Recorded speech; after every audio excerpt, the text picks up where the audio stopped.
This is in fact,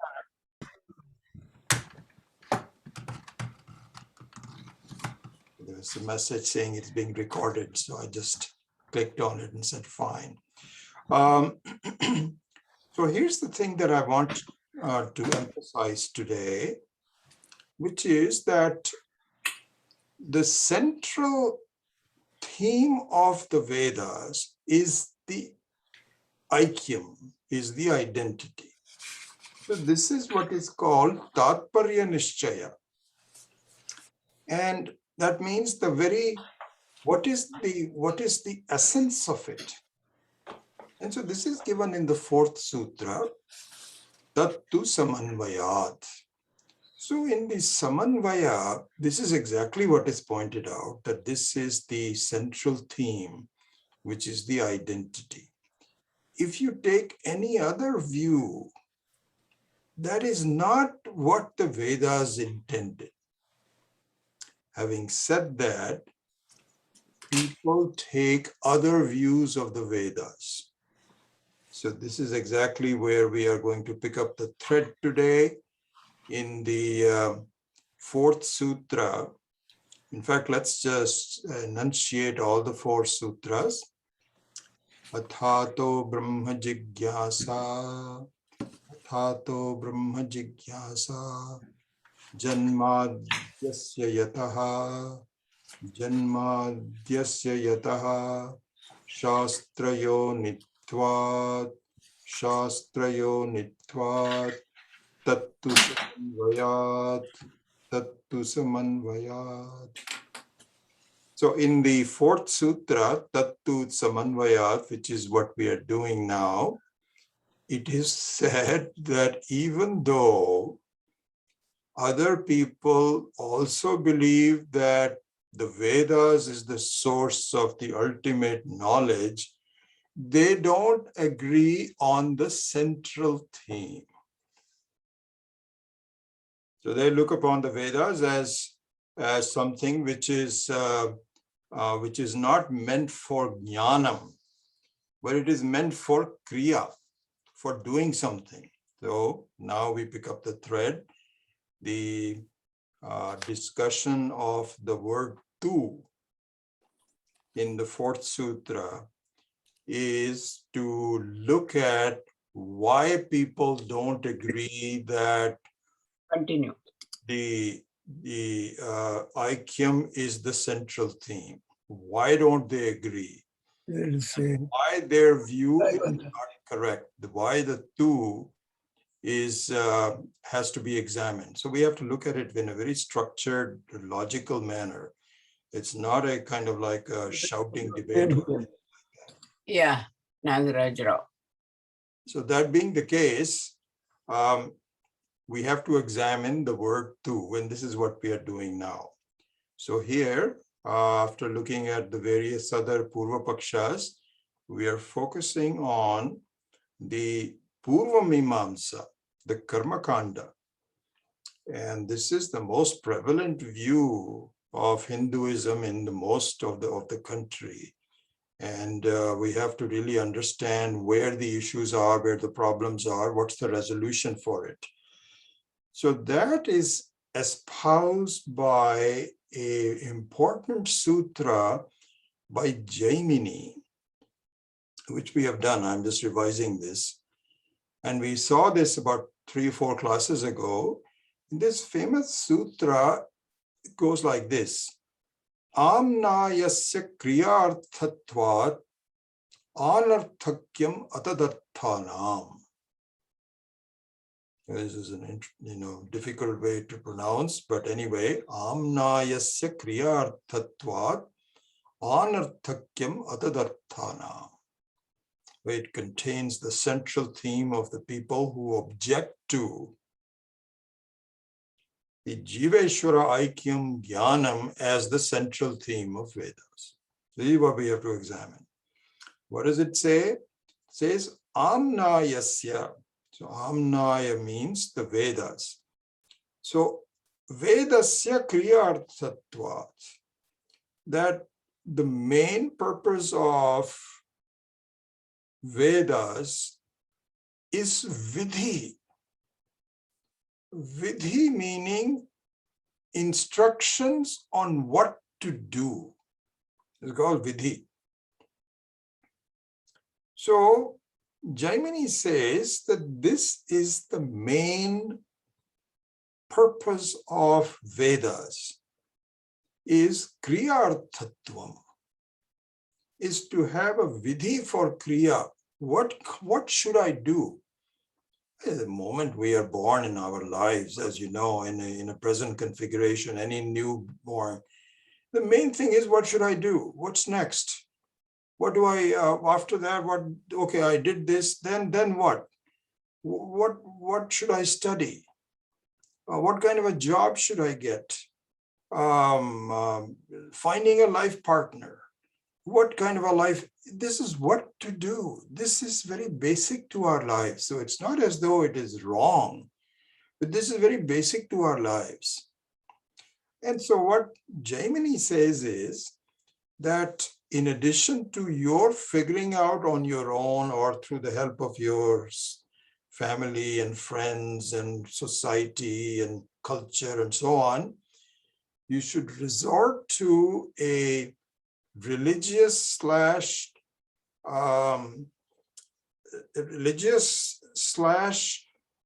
Vedantic view of what is required for you to do. What should you do?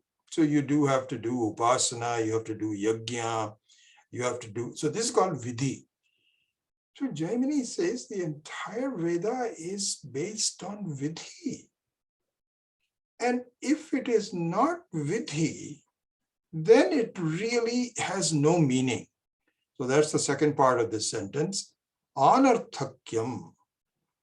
Anarthakyam is the voice of anartha. Anartha means, artha means one which is meaningful. Anartha means meaningless. So meaninglessness is called anarthakyam. Atadarthanam. Atadarthanam means any other meaning other than kriyarthatvam is useless. So this is the Bible, if you may, if I can use a non-Vedic word. This is the Bible of the Karmakandans. So this is a view which we are very familiar with. In fact, we had the same view at one time, which is that this, just by knowing something, you don't gain anything. By knowing a recipe, you don't get satisfied. You have to cook. So just by knowledge, what are you going to gain? And this is given scriptural authority now by Jaimini. And these are very sharp and intelligent people. They're not fools. So they've studied the whole matter and so on. Nevertheless, they have come to the wrong conclusion. What else can we say? So anyway, this is the background that we have been studying. And now let's continue to expand on this to see where are the issues, what are the problems with this approach, and what are we saying? So one last thing before we give our view, and I think this is just to pick up the thread. Up to now, all of the Karmakandins agree that this is the Jaimini Sutra is the prominent one. This is the main subject matter, absolutely. But there are a couple of differences that occur in the Bhatta Mata of Kumarila Bhatta, called Bhatta Mata, and Prabharaka. The Prabharaka is the Mata of Prabharaka. What they differ on, this is how we left the last class, so we'll quickly revise that and go forward. Where they differ is that, so the question is that you do have Vedanta Vakyas in the Vedas, from all interspersed all over. In terms of quantity, not very large, but it is very much there. Tattvamasi, I am Brahma, I am Atma Brahma, all kinds of things. What to do with it? What is the purpose of it? What is the connection between Kriyarthatvam and Jnanatattvam? What is the connection? What sambandha is there? So they make a couple of different arguments which are different from each other. So Bhartamatha says, it doesn't matter. It doesn't matter because they are kind of strewn all over the place. We saw another argument that they give, which says that if you look at the geology of a country, you don't have green places all over the place. So you have some Ushara Desha. Ushara Desha means just Registan, it's just a desert. So that is just for variety. So even though the Jnana Kanda is there, it doesn't really mean anything. It is just there as a reality. And so you need to connect it to some of the Kriya Parthatva. Bhartamatha says no. You cannot just have a random connection between Jnanam and Karma. Here's what it is. There is a section of Karma called Upasana, which is a more refined form of Karma. Why is it refined? Because it is not just doing puja with your hands and your vani, but in fact, you take your subtle thoughts in your mind and now you develop a certain puja based on your subtle thoughts. So the upasana also is a kind of a karma. It is called manasika karma. Otherwise, puja, etc. is called kaika karma. But the upasana is a more refined karma. It is still a karma, but it's a more refined karma. Therefore, the jnana vakyani should be only connected to the upasana, not to the kaika karma. This is what they say, and they differ with each other, but they may have a couple of different strands, kind of like, there's a Democratic Party, which is a party which believes in certain basic principles, but within the Democratic Party, you have some differences. But otherwise, they all agree. So this is where we were last class. Now let's go forward. So it is up to now, we have really looked at what are they saying? What is their contention? And I remember Swami Dayanand used to say that. He says, until you know what you are faced with very well, you cannot conquer them. The whole idea about understanding all the Bhattamathas and Prabharakas and Jaini view, Buddhist view, all these others, is not to criticize them, but to understand what are they saying. And most of the time what happens is that they actually do espouse a certain idea that we also have. We also have it. So as I was saying earlier, that our life is really full of a tendency to do. Just by knowledge, we don't understand how that's going to solve it. So if they're saying it same thing, we should understand what the reality of that is. And then once we understand it, we have to see why is that a mistake as the central theme of the Vedas. So if you are Sanatana Dharma Vaidikas, you need to be very clear about what the central theme is. What is the Tatparya Nishchaya? What is the Samanvaya? Otherwise, this is what is called Sampradaya.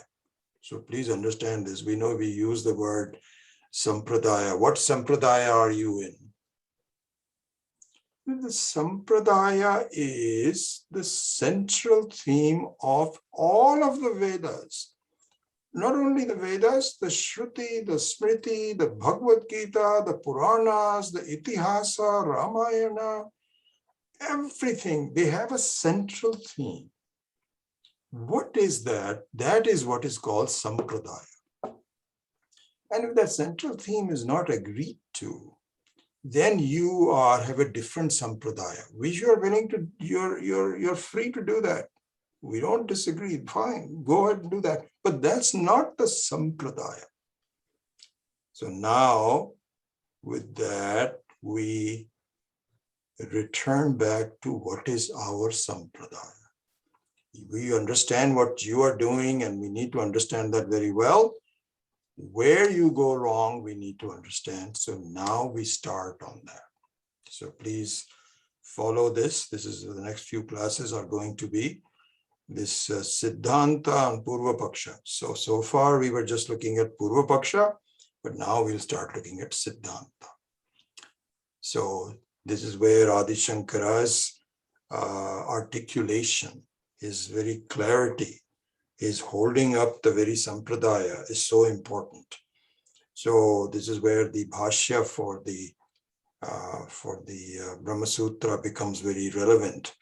And so what I will do in following Swami Paramarthananda's method of teaching this is to first give you all the conceptual background, and then we will go back in a couple of classes to pick out the bhashya itself. So it's not as though we are saying something which is outside of the bhashya.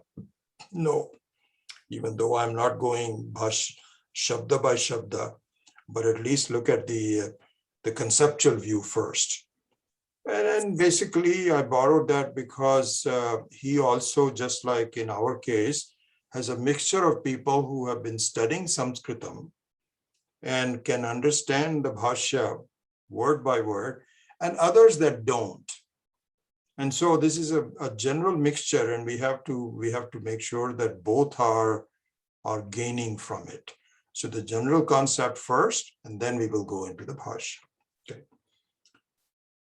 Adi Shankara says in response to the Purva Paksha, Kumarila Bhatta's Amnayasya Kriyarthatvat Anarthakyam Atadarthanam, he says, you are right. In general, Jnanam is not always useful. You are right. We don't have, because this is our experience. The example of cooking and all the other ones.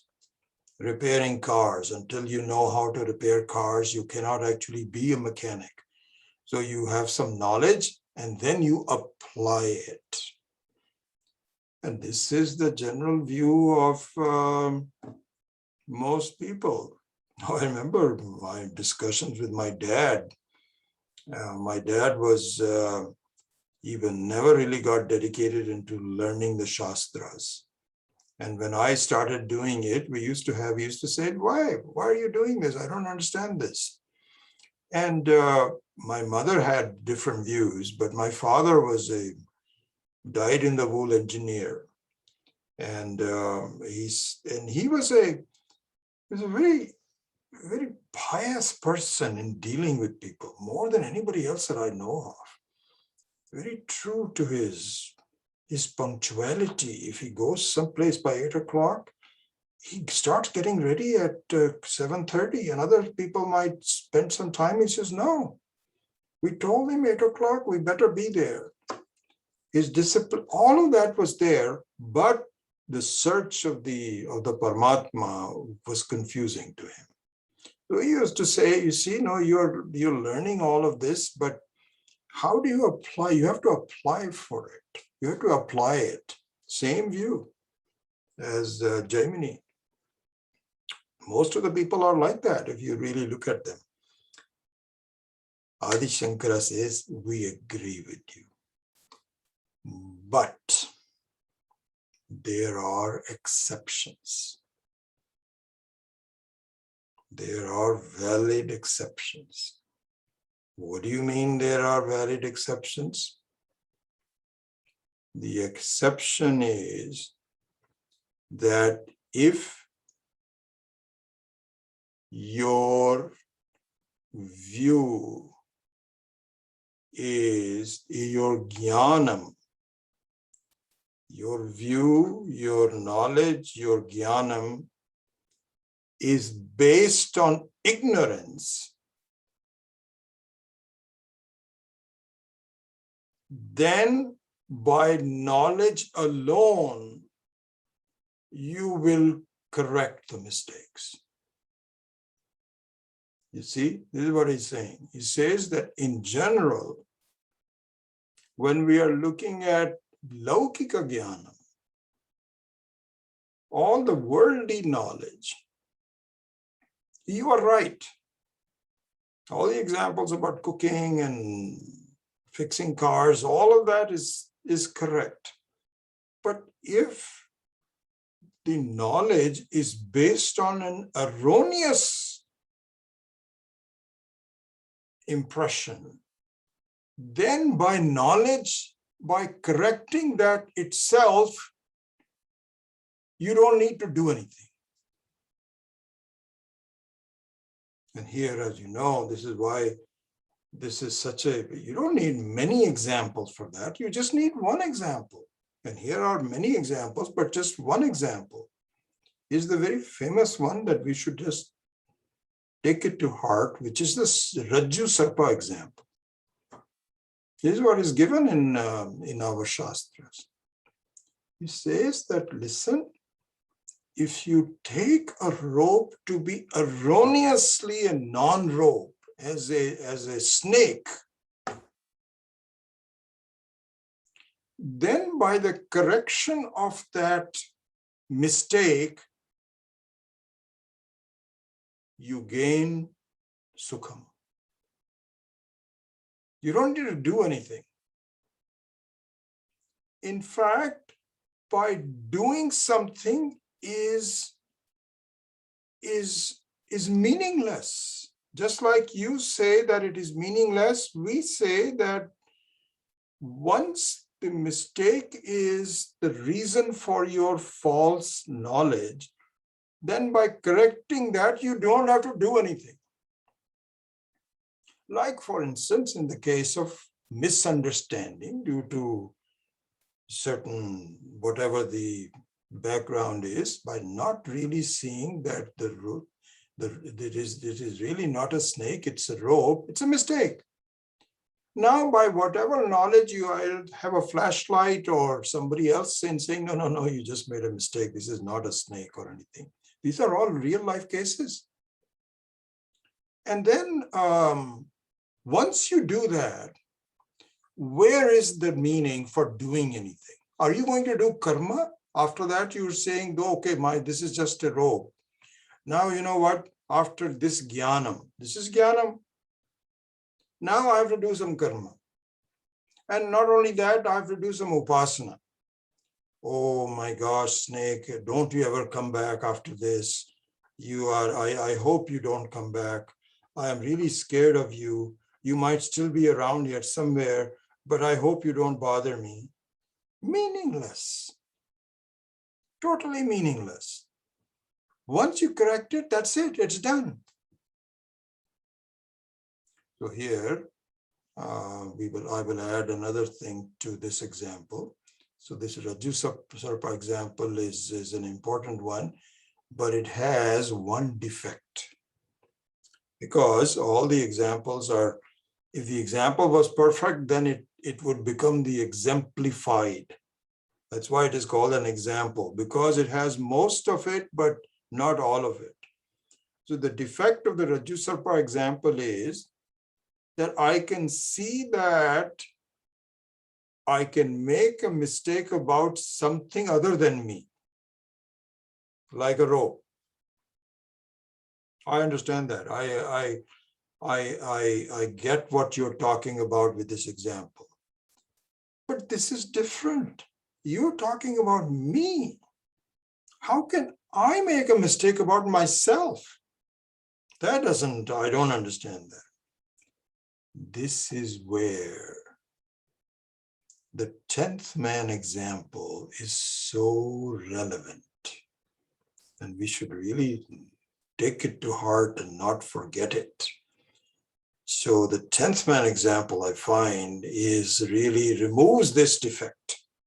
How does it remove it? Because the person himself, however it happened, forgot to count himself. Mistake. And as a result of that mistake, there is a lot of dukkha, a lot of sorrow.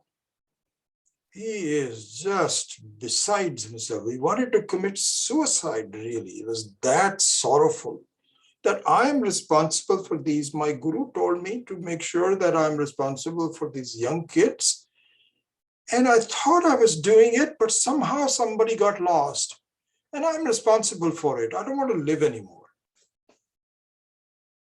This is how much dukkha there is, not just an ordinary dukkha. All because of the mistake about. So where is the mistake centered on?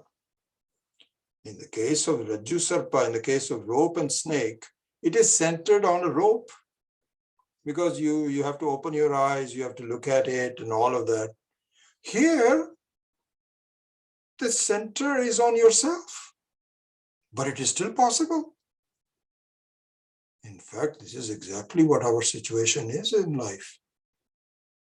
That we are counting a lot of things about myself. You know, in the case of the 10th man, this is a beautiful thing to see. In the case of the 10th man, he's not totally ignorant about himself. How come? He knows that I'm a boy. I'm not a girl. He knows I'm the son of such and such. He knows that I've got hands, feet, mind. He knows a lot of things about himself. But there's one thing he just didn't know, that I am the 10th person. That's it. Same situation is with us. Because I am a functioning human being, I am able to, I'm very happy that I've got a reasonably healthy life, and I'm functioning, I'm gaining, I have friends, I have family, a lot that I know about myself, a lot of that. But there's one thing that I don't know, that I'm not a limited person, I'm really basically unlimited. That I don't know, just one thing. And because of that, I am really putting all the blame on myself. What do I need to do? The fact of the matter is, I don't need to do anything. But you know what? My mind says, no.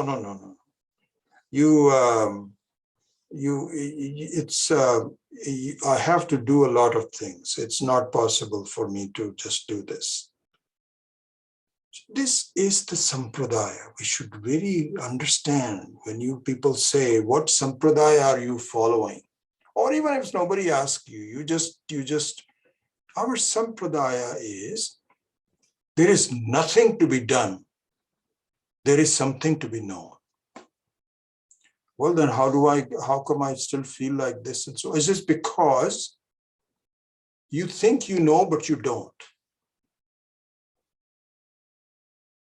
You really don't. If there's some thought I would add just on this point. I mean, I'm teaching Brahma Sutras, and I should just go, straight away like this and so on. But then ideas come in and to embellish. And so forgive me for embellishing all of this. This is the way my mind is working, and this is how I'm doing it. So I'll bring in a very beautiful example presented by Swami Maheshanandji. Very beautiful. This is where I'm really enjoying his elaborate exposition through real life and so on, through various books that I have from him. He's saying one thing. So let me take a detour and see what time is it. It's 8:39. So I have about 10, 15 minutes. Let me take a detour for that, and then I'll come back and we'll continue on with the journey of the Brahma Sutras, of the Adi Shankara saying, that there are exceptions. All of that we will continue. So what I want to elaborate on is you think that you know, but you don't. You see, that's what we should really think about. Because we have already abandoned doing something. Actually, we will bring in doing something later. So that's a later stage discussion which will happen in the next 2-3 classes. But for now, we have abandoned it. There is nothing to be done. There is something to be known. But the next doubt we have is, but I know, because I know Shastra. I've been studying with you, Vijayji. You give me a lot of respect, and you call me Guruji, Vijayji, and I've been learning it and so on. And so you've given me, and from other books, and Swami Vidyatmananda ji and Tattvavidananda, I know a lot and so on. But I feel I'm still pretty much not there yet. How? What else? Don't I have to do something? Because I already know I know it. I know the Atma. And the knowledge has not really done anything, not as much as I want. It has done something for me. In the satsangs, in the self introduction Zooms that we did, you all said wonderful things about yourself, that my life has changed, what things used to bother me. So you have changed a little bit, but not as much as we are telling you about. Not that much. Why? If I can't do anything and I have already known it, how come I don't do it? How come I don't know it? How come I don't have how come I don't have the palam? So this is where the example of Swami Maheshananji was so useful. So it's a very elaborate example, and I won't have time to do that, but I just wanted to give you a quick introduction on this point alone. Swamiji says, consider this. He says that suppose you are sitting in a nice, cool room, and he does a very good job of, so basically he talks about Calcutta-based people and Rajasthan-based people. And what he's saying is that the heat of the summer in Calcutta is totally different. You don't understand how hot things can be in Rajasthan until you go there. In terms of Fahrenheit, I forget all the centigrade, since I came from India when it was not yet centigrade, but I know the Fahrenheit. In terms of Fahrenheit, if you look at Rajasthan and also Ahmedabad and some of the other places, it gets to be 120 degrees. 120 degrees means that if you have a wind blowing, it is like you have embers touching your skin. It's not ordinary. In fact, you do not want any wind in such high temperatures because it singes your body. I mean, in Calcutta, the highs, I don't know what I think I've been to Calcutta, but I think the highs will be more like 95 or so. Totally different. This is the contract that he made.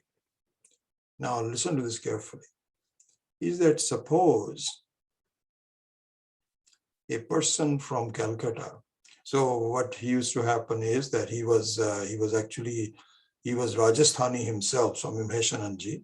Mount Abu is very close to Rajasthan. I think it's somewhere there between Rajasthan and Gujarat and so on. I'm not sure where. But Mount Abu, of course, is a mountain. But if you look at the base level, it gets very, very hot. So he says, I have some students who are Bengali students who from Calcutta who come, and they are used to the summertime, but they say that suppose you're sitting inside a room. This is the contract. I've spent a lot of time constructing, but just to give you an idea, you're sitting inside a room. They see the wind blowing outside. They see the wind blowing. How do they see the wind blowing? Because of the trees are going crazy. There's, it's a very, very stormy and so on. You can see it. So the person says, wow, it's in the hot weather. It's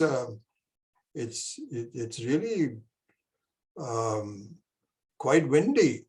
So Swamiji says, yes, it can get very windy here also. Absolutely. So they're having this talk and so on and so forth. Then the person says, I just want to go outside and see what this wind is all about. When he goes outside, this guy from Calcutta who has just landed in Rajasthan, he hasn't really seen the midday sun. He goes outside and he says, oh my God, quickly comes back. He cannot even stand there for minutes. He says, I had no idea. Swamiji says, you see, this is Rajasthan. This is the example. Okay. Let's look at applying this in our lives.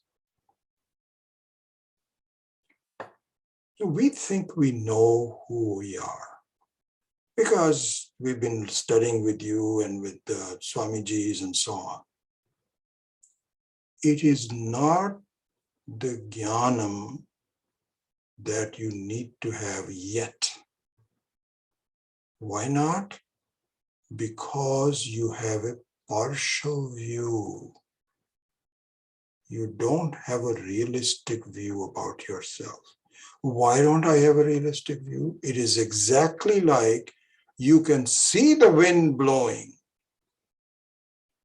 So it's not as though you are sleepy. You are awake and you are awake to the reality of the wind, but you don't know how hot it is. Okay, so fine, I understand that. How do I understand that? How do I get that for my understanding? So I'll spend a little bit more time talking about that, but please understand the overall sense of what I'm taking this detour.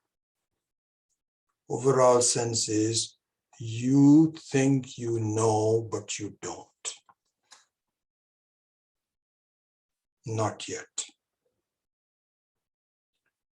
When you know, like stepping outside and touching it, like that, once you know that, Naishkarmya Siddhi, there is nothing to be done. Until then, there is something to be done. So even in this period of transition, see what I'm saying?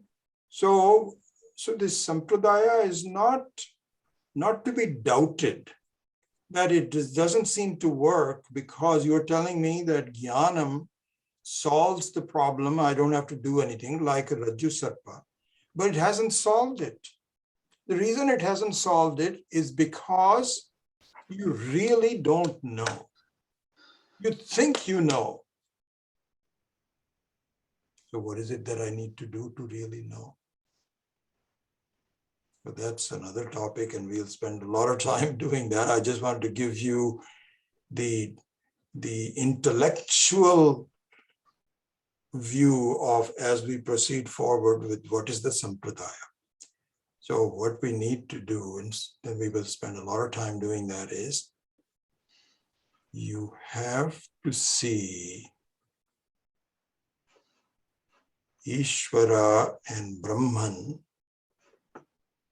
in a little bit of a time as yourself. Until you have that ekagrata, it will always remain intellectual knowledge. How will that happen? When will that happen? This is what the whole thing is all about. Vairagya is important. Viveka is important. Samadhi shatka sampatti is, mumukshutvam is important. All of those happens. Then you get an experience, sort of, kind of like an experience. Oh my God. And Swami Maheshananji says very interestingly, and very truthfully, I can see this. Once you have that experience, it's just going back to this example of the wind in Rajasthan. Once the person opens the door and realizes what the hot wind is all about and comes back, closes the door, and is now cool again, he now realizes what the hot wind is all about. He doesn't have to continuously be aware of the hot wind. You see, this is the point. But once you must know this, because otherwise you will have an erroneous view of how hot the wind is, because you have a Calcutta view, 95 degrees, not 120 degrees. Once you know this is that kind of a wind, you can close it. So this is what is said in the Bhagavad Gita and so on. This is what is called Badita Anuvritti. Badita Anuvritti. And it also is talking about Jivan Mukti and so on and so forth. And he says that once you have that experience, once you have that knowledge that this is my goodness, I have no thoughts whatsoever, and I am me. Once you have that, that doesn't mean that you just keep on sitting there and just don't do anything. You go and talk to people, you are hungry, your elimination system, you have to go to the bathroom, all of those things will be going on. But you will see the view of who you really are. And so karma becomes badita karma. It is not real karma. It's as though, and you can take an example that once you know that you are, if you lose supposing you had too many drinks and you are acting in a play, and in the play somebody is slapping you, and you are so drunk that you forget that this is a something in the play itself, and you slap that person back. And then everybody says, what are you doing? This is not in the script. You're not supposed to be. He says, no, but I don't want anybody to slap me. He says, why is the problem? He says, because I've got a very tough life and I don't want anybody to slap me. Hey, you don't have a tough life. You are a rich person. You are voluntarily acting on this thing. And it's just because of your drink. Please sit down. Just sit down and don't bother this rest of the play, okay? And the person now sits down and the effects of the drinks are over. Now, if he comes back into it, and then he's no longer drunk, and if somebody slaps it, he says, oh, this is just, I'm sorry I made that mistake. So this is the thing, is that the very the difference between karma and jnanam. And so this is where Adi Shankara starts his response and says, Jaimini, I'm not saying that you are a fool, but you forgot about an exception. So that being the case, now the question is, how do you know that Vedanta is that exception? Because I can see the examples of the Raju Sarpa and the 10th man, Dashamosmi, but my life, me, how is that an exception? So this we will continue to talk about in the next class, how Vedanta says, what is the central theme? What is the recurring central theme? What is this samanvaya? We'll take examples from the various Upanishads and from the Bhagavad Gita to say, yes, this yes is the example. Your life is the exception. You have to prove that. Okay, so this is intellectually, you're right. If it's an exception, then the jnanam itself will be karma phala.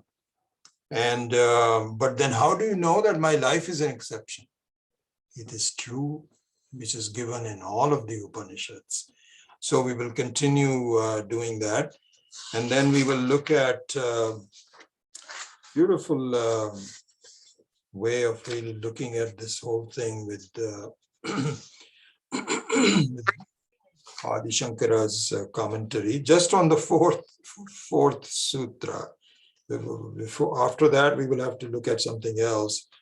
And so then, but the Karmakandins are not willing to give up yet. So this dialogue that takes place is what is called Purvapaksha Siddhanta. Is a very interesting one, a very useful one. And again, useful one, you should say, not from intellectual, not from an academic standpoint, that I also know this, but in understanding the clarity of what's bothering me and how do I take the next step. And in that sense, I think the Purva Pakshas give you a lot of, they are a blessing, because they give shape to our own doubts that we are not able to give to ourselves. Because sometimes people will say, how can somebody who is Jaimini and so on, who are so intelligent, so scholarly, how can they make this mistake? Ishvara sent them so that they articulate, it's like a lawyer who is a very smart lawyer, who really picks all of the problems very well. We appreciate him. Thanks for bringing up all that, but I think we have an answer to everything that you are saying. So this dialogue between Purvapaksha and Siddhanti becomes a joy, really, if you understand it.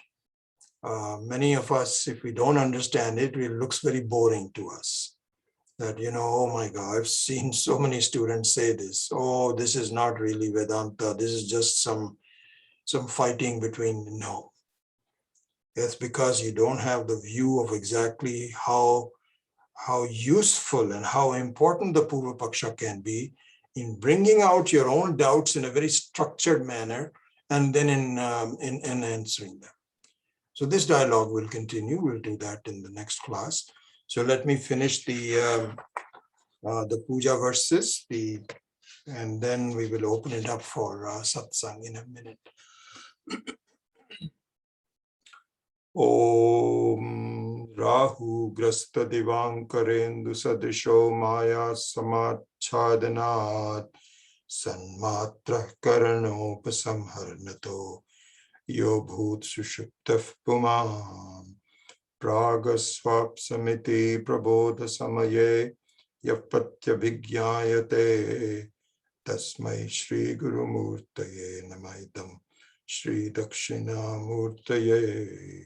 Balyadishu api jagradadishu tatha sarvasvavasthasvapi vyavrittasvanuvartamanamahamityanta sada swatmanam prakati karoti bhajatam yo mudraya bhadraya tasmai Shri Guru Murtaye namaidam Shri Dakshinamurtaye Vishwam Pashyati Karyakaranataya Swaswami Sambandhataha Shishyacharyataya Tathaiva Pitra Putradhyatmana Bhedataha Swapne Jagrati Vaya Esha Purusho Maya Paribhramitaha Tasmai Shri Guru Murtaye Namaidam Shri Dakshina Murtaye Bhurambhamsya nalo nilo ambara maharnartho himamshuh puman ityabhati characharatmakamidam yasyaiva murtyashtakam nanyat kinchina vidyate vimrishatam yasmat parasmat vibhoho tasmai Shri Guru Murtaye namaidam Shri Dakshina Murtaye Sarvatmatvamiti sputikritamidam yasmatamushminstave tenasya shravanat tadarthamananat dhyanat cha sankirtanat sarvatmatvamahavibhuti sahitam syadishwaratvam swataha siddhyetat punarashtadha parinatam chaishwaryam avyahatam ashubhani nirachaste Tanoti Shubhasantatim Smriti Matrena Yat Pumsam Brahmatan Mangalam Param Ati Kalyana Rupatvat Nitya Kalyana Samshrayat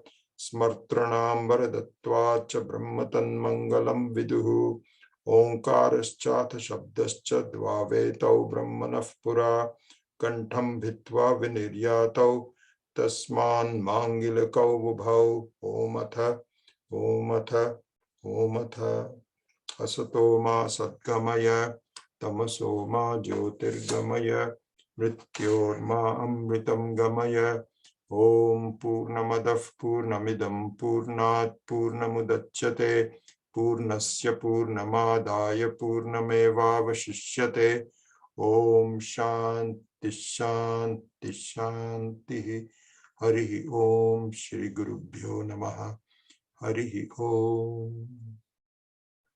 So Chalo, I request you to kind of conduct the rest of it from now on.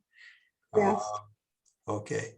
All right. So if you want to ask the question, please, you can raise your hand on the computer. You have that command under more, or you can just unmute it, ask the question one by one, and then Guruji answers it, other person be muted, so that way we don't disturb the conversation. Thank you. All right. Go ahead. Keshav. Hi, Om Jai Shri Krishna. Guruji, you mentioned Karam Kanda, Karma, Upasana, Mansik, Karma. My question is this, I mean, now I'm going to Gita, Bhagavad Gita. The most prominent shloka, Karmanyev adhikarastev, ma phaleshu kadachana, ma karm phal heturvu, ma te sango satva karmani.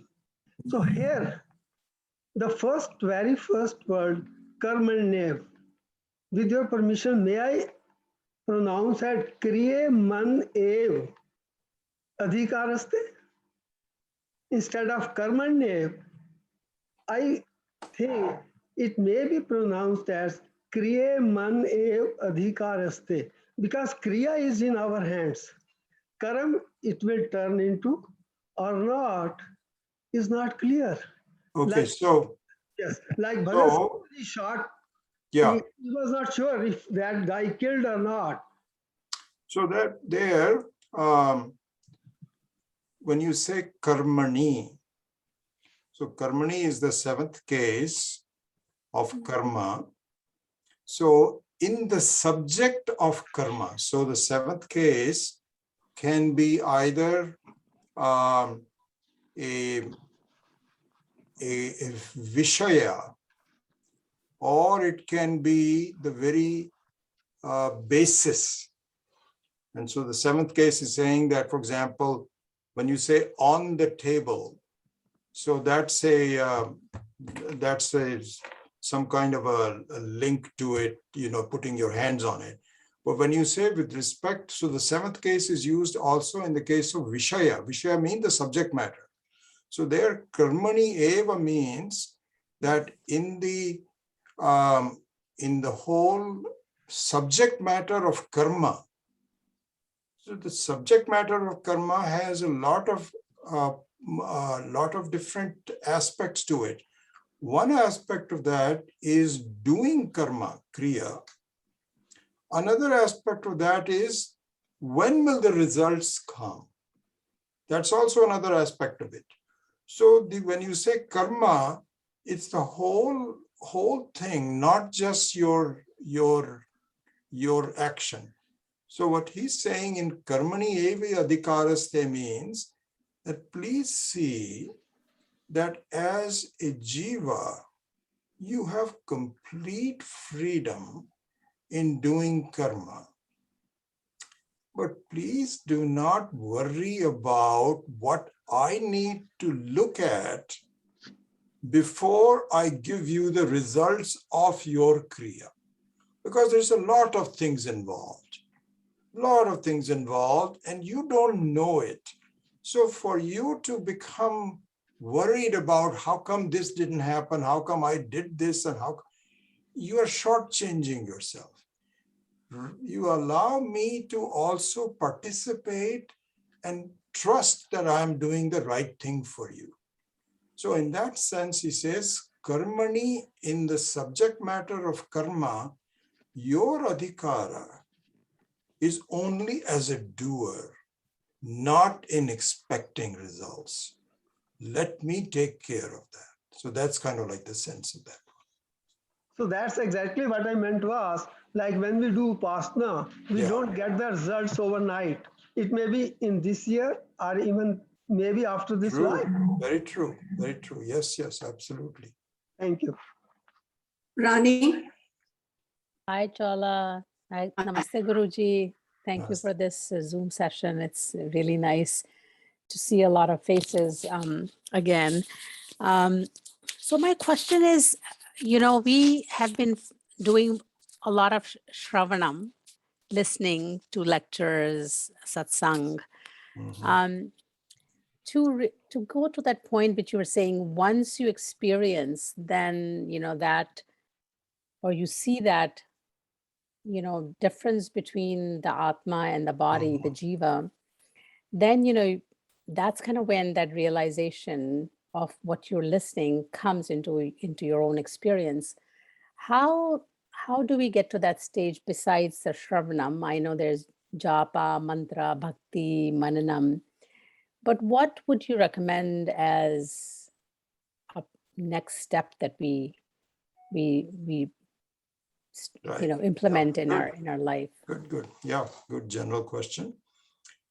So if I can give a short answer, do not expect mananam and nididhyasanam to solve. Shravanam alone will give you that experience. Mm. And if Shravanam alone has not given you that experience, do Shravanam alone in different ways at different times. The issue is not the Shravanam. The issue is the lack of eligibility of the student. So this sequence of saying Shravanam and then Mananam is really just to pinpoint that your doubts are so many that the Shravanam is not effective for you. And so the Mananam and Nididhyasanam is not as though it is some kind of a separate step but it is what I found was, just to give you my own experience and so on, that really speaking, when I now look at with all the progress that I'm hoping to make and so on, when I look at the same sentences that I heard 30 years ago, they have a different meaning for me. And I just read a sentence and it just something amazing happens. Didn't used to happen that way. How did I come to that situation? Yes, I had to do more study. I had to do manana. I had to remove my doubts. But what I'm saying is that it's not, so what you are saying is something very similar. And by the way, we are going to address this very point in much more detail. This exactly point that after that, we basically mentioned it as part of the Rajusarpa example, that you don't have to do anything, but there's more discussion that needs to take place. So you're saying exactly the same thing, that somehow the Shravanam is done. It's not done. It's not done. And if it is done, it is ineffective because you're not ready. It's like, E is equal to MC squared. And that equation should be very clear to a person, but it isn't. Why is it not clear? Because you're a high schooler. And not you, I'm just talking about to a high schooler. You haven't really figured out the difference between the quantum mechanics of energy versus mass and so on. All of the background has to be done. Then when it is said E is equal to MC squared, you say, aha. So the Shravanam alone is the one that delivers the goods. The Mananam and Nididhyasanam are simply to improve the mind so that you can understand the Shravanam. Anyway, this is a complicated answer and we'll continue to do that in more one. But I just wanted to give you a short answer to that. Thank you. Okay, if you can, Rani, put your hands down and I'm going to let Varunji go. Varun, which?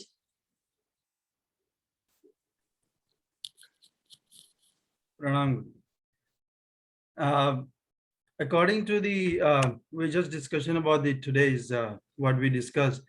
Guruji, don't we discuss before that the Gemini was in contention that there is a Jiva and Ishvara Aikyam, and the later commentators which came, they modified his vision according to their thinking. And but today we said that the Gemini pointed out that the Kriya is the only thing which is a prime, and the rest everything is non-mandatory. So, no, you're right. I think that even I'm not sure that I am an expert in all that. I saw a commentary by Swami Paramarthananda when I was listening to some of his talks on this. And that came as a news to me. And that was that Jaimini was a student and a contemporary of, did he say Adi Shankara or no? I'm not sure. Anyway, Guruji, according to me, the Vyasacharya, he's a Shishya of Vyasacharya. Vyasacharya, okay, Vyasacharya, okay. All right. So that came as a kind of a news to me. I didn't know that. And I deferred to Swami Paramarthananda. He has a much more detailed knowledge about the Shastra than I do.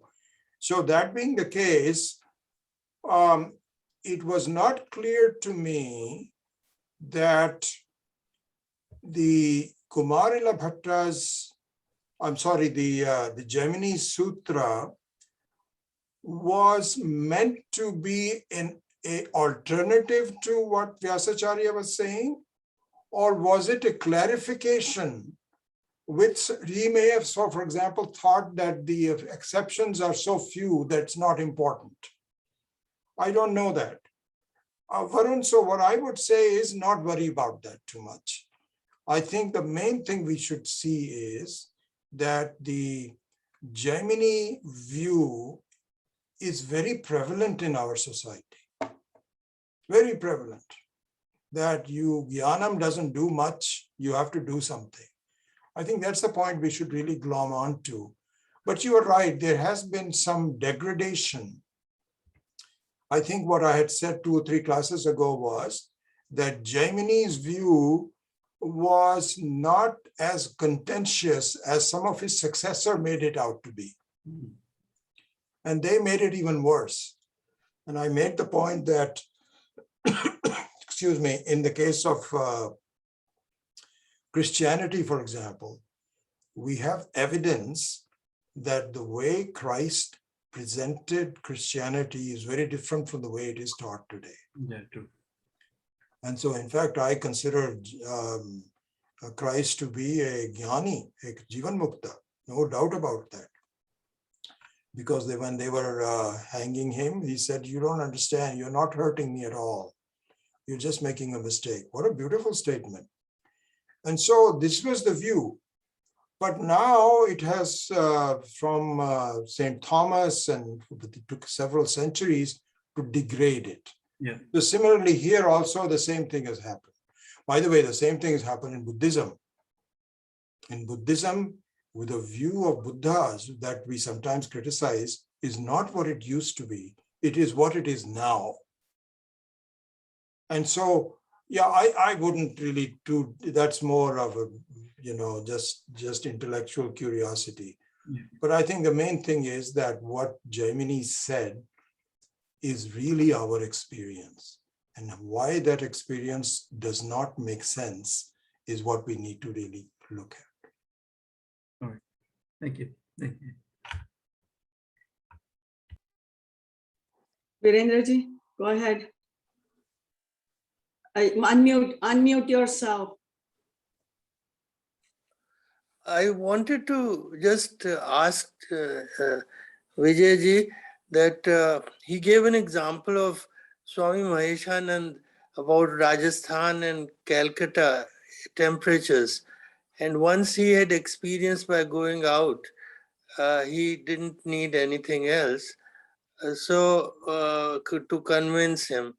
And is Samadhi the same experience that he's talking about? Yes, it's, I would not, Samadhi is just a word, what is Samadhi and so on and so forth. There comes a point where you feel you are complete, Purnam, and you don't need anything. And you for some time you find that my thoughts are not there, my body seems to be non-existent, and I'm still there. This is Brahman. And so this is what it says, that the Brahman has to be seen to be you.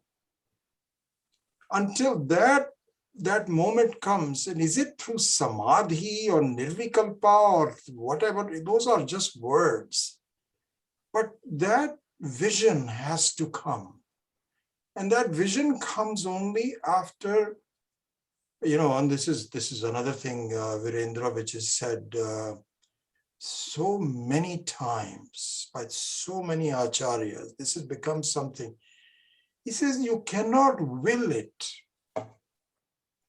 This is, if you will it, is like you are asking Parmeshwara, I want you to come. It doesn't happen that way. When you are ready, Parmeshwara will bless you. It is exactly like the point that Keshav had discussed about karma and karma phala. So karmani eva adhikaraste. So really we have to do is to create the condition. And then Parmeshwara will say, I think you are ready, and will come. And until then, we have to be very dedicated. Our Shraddha has to be pure. We cannot doubt it. Our dealings with the people outside has to be consistent. Our lifestyle has to be pure. Our mind has to be pure. All of that has to be done. You get that simple experience. And once you get that experience, you don't lose it. Even if somebody calls you some bad names and so on and so forth, there is an inner smile. Nothing touches it. So to just call it as a simple samadhi, I don't know. Those words don't mean to me anything, you know. They're just a way to sort of articulate but it's really the feeling that Parameshwara has now blessed me. And I am alone and but Purna, with absolutely no other doubts in my mind. And it might happen for just 5 minutes, for 2 minutes, for 1 minute. It doesn't matter. After that, it's like just going outside and touching. You find, my God, this is so hot. Then you can come back, but the rest of the life also you don't change because you know who you are. And in fact, it shapes your conduct in life. So that's the way I would answer your question. Thank you. Shanti Kumar.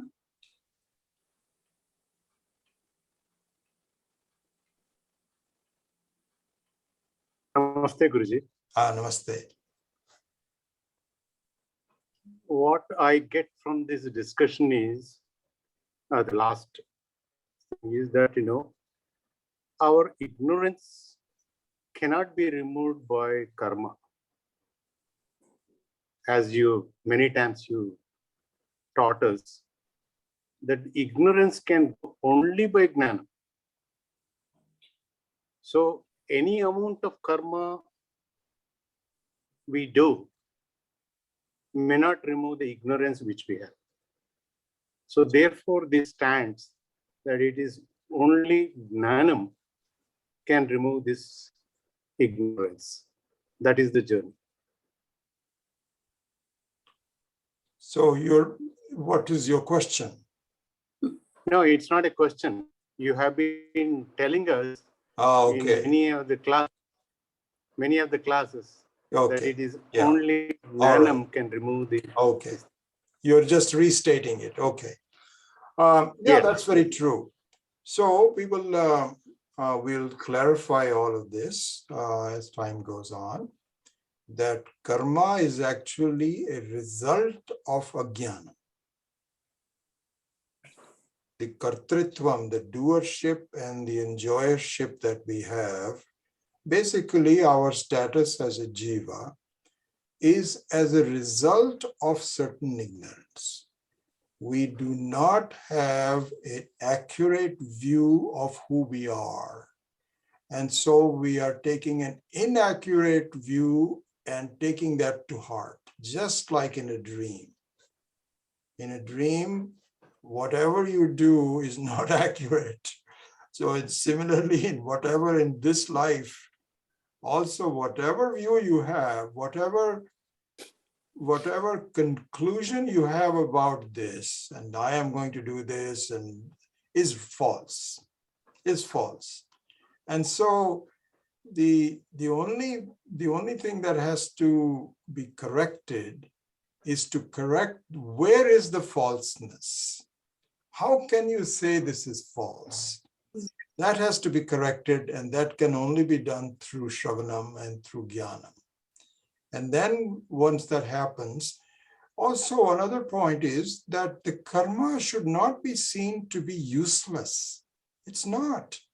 I mean, this is the whole thing about the message of the Bhagavad Gita, that really the karma yoga, it is the use of karma in the proper way that leads to antakarna shuddhi, that leads to jnana.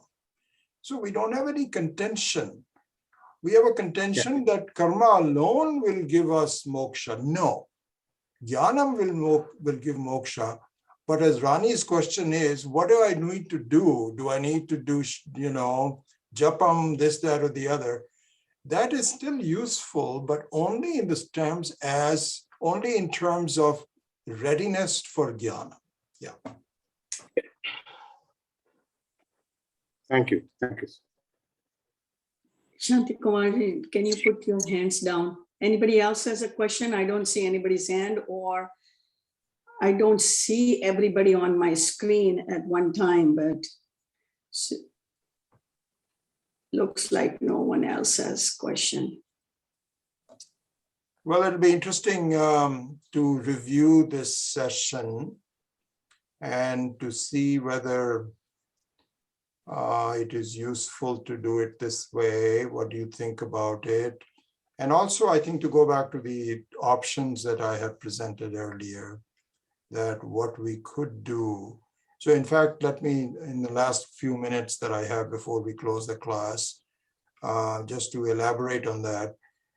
If we do this, if we take this option, which is to spend 45 minutes in a Upadesha, and then the rest of the time in satsang, question answers, and so on.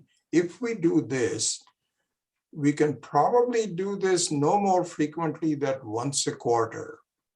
Why? Because I have 3 classes and we'll have to do the same thing for others. Also, the translation of the Zoom back to YouTube so that we have a continuity of teaching is not easy. So Raj Paripatidar will have to do it. And he tells me that it takes a lot of space, takes a lot of time.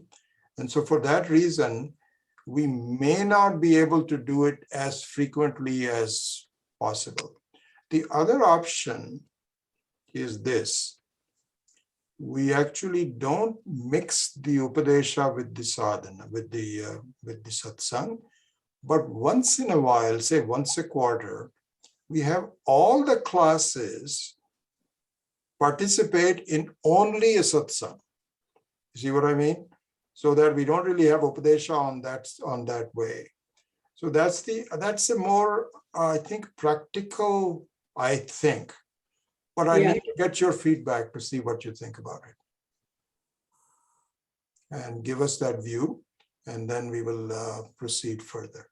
Regardless, I think having a Zoom session is very useful, and I really enjoy a little bit more in-depth question answers with you than it is possible on the YouTube. So with that, I close the class. Thank you, Chawla. Thank you, all of you. Yes, there are 2 or 3 comments on the chat session that everybody agrees to have once a quarter, and Zoom class doesn't really do much at this time. I think we will continue with the YouTube, our live subscribe channel. Okay. And satsang every quarter or so with everybody, and have questions. Send it to you. You just go through that. That sounds good then. We're done. Let's adopt that as the option.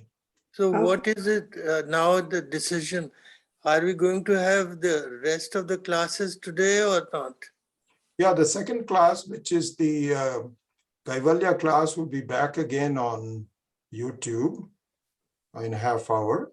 And from now on, I think we will have all classes, as Chawla just mentioned, on YouTube. And then once a quarter, we will have a general satsang for an hour and a half. I think that's the thinking that I'm going to follow. So every quarter you'll will be informed when it is the Zoom? Yes, of course, we'll let you. Yes, we'll create the link and everybody will get it in the mail by Vijayji. Very good. Thank you all. Hari Om. We'll see you later. Thank you. Okay, bye-bye. Namaste. Thank you. Thank you, Vijayji.